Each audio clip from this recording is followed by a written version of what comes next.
Stage 4 మోకాళ్ల అరుగుదలకి నొప్పి లేకుండా కీళ్ల మార్పిడి ఆపరేషన్ చేయబడును. Doctor Ramesh Gajula, endoscopic spine ortho surgeon and pain physician, పెనిషియా spine pain ortho and sleep centre, Uppal, Hyderabad. తుఫాన్ అయితే కాకినాడ తీరం వైపు అయితే దూసుకొస్తున్న నేపథ్యంలో పక్కన ఆ కాకినాడ జిల్లాకి రెండు ప్రమాదాలతో పొంచి ఉన్నటువంటి పరిస్థితుల్లో పక్కన తుఫానుతో పాటు పక్కన ఏలేరు ప్రాజెక్టు కూడా ఆ యొక్క భయాందోళన గురి చేసినటువంటి పరిస్థితి ఉంది. పెద్దాపురంతో కాబట్టి అలాగే పిఠాపురం అలాగే అనేక ప్రాంతాల్లో కూడా ఈ యొక్క ఏలేరు వరద ఎఫెక్ట్ అయితే ఇబ్బంది అయితే కలుగుతుంది. ఈ నేపథ్యంలో ప్రస్తుతం పెద్దాపురం నియోజకవర్గ ప్రస్తుతం ఎమ్మెల్యే మాజీ మంత్రివర్యులు ఉన్నారు, నిమ్మకాయల చినరాజప్ప గారు ఉన్నారు. మాట్లాడదాం. సార్ చెప్పండి, ఈ యొక్క సహాయక చర్యలు ఏ విధంగా చేపడుతున్నారో? పక్కన తుఫాన్ కావచ్చు, పక్కన ఏలేరు ప్రాజెక్టు కూడా పొంచి ఉన్నటువంటి ప్రమాదం ఉంది. ఎటువంటి సహాయక చర్యలు? అనేక తుఫాన్లు మన కోస్తాలో వస్తూ ఉంటాయి, కానీ ఈ తుఫాను పెద్ద తుఫానుగా నిర్ణయించడం జరిగింది. పెద్ద తుఫాను అంటే 96లో మనకి ఉమ్మడి జిల్లా అప్పుడు ఉమ్మడి రాష్ట్రం ఉన్నప్పుడు వచ్చింది. ఇప్పుడు ఈ తుఫాను ఎదుర్కొనడానికి అన్ని చర్యలు తీసుకోవాలని బాధ్యత ప్రభుత్వం ఉంది. ప్రభుత్వం అంటే చంద్రబాబు నాయుడు గారు కనుక ఆయనకి ఎక్స్పీరియన్స్ ఉంది కనుక ఆయన మొదటి నుంచి కూడా తుఫాన్లు అనేక తుఫాను ఎదుర్కొన్న వ్యక్తిగా ఇవాళ అంతా కూడా ప్లానింగ్ ఇచ్చి ఉద్యోగస్తులు కానీ ప్రజాప్రతినిధులు కానీ మీ అందరూ ప్రజలతో ఉండండి, అలాగే ప్లానింగ్ అంతా కూడా డిపార్ట్మెంట్ చేయండి అని ఆదేశాలతో అందరం కూడా రావడం జరిగింది.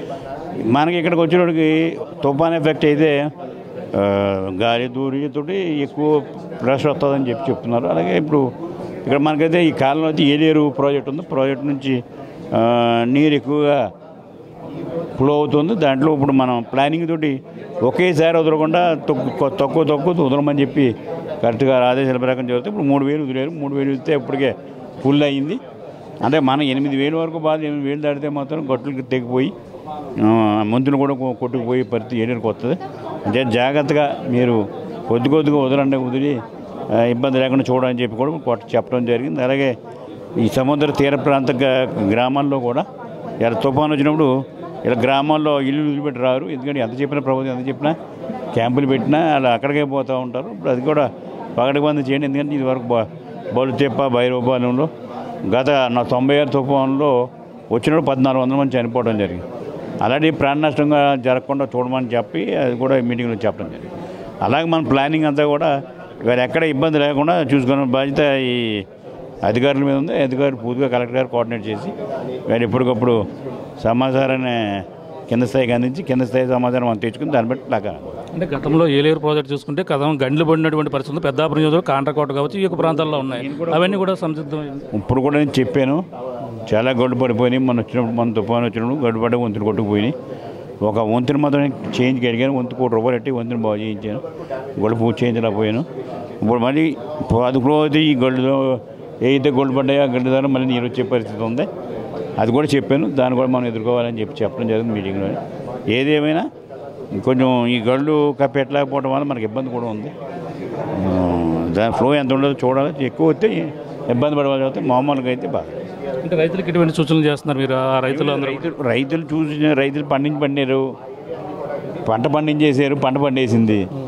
మరి సరిగ్గా టైంకి పంట పండించిన టైంకి వరద వచ్చింది.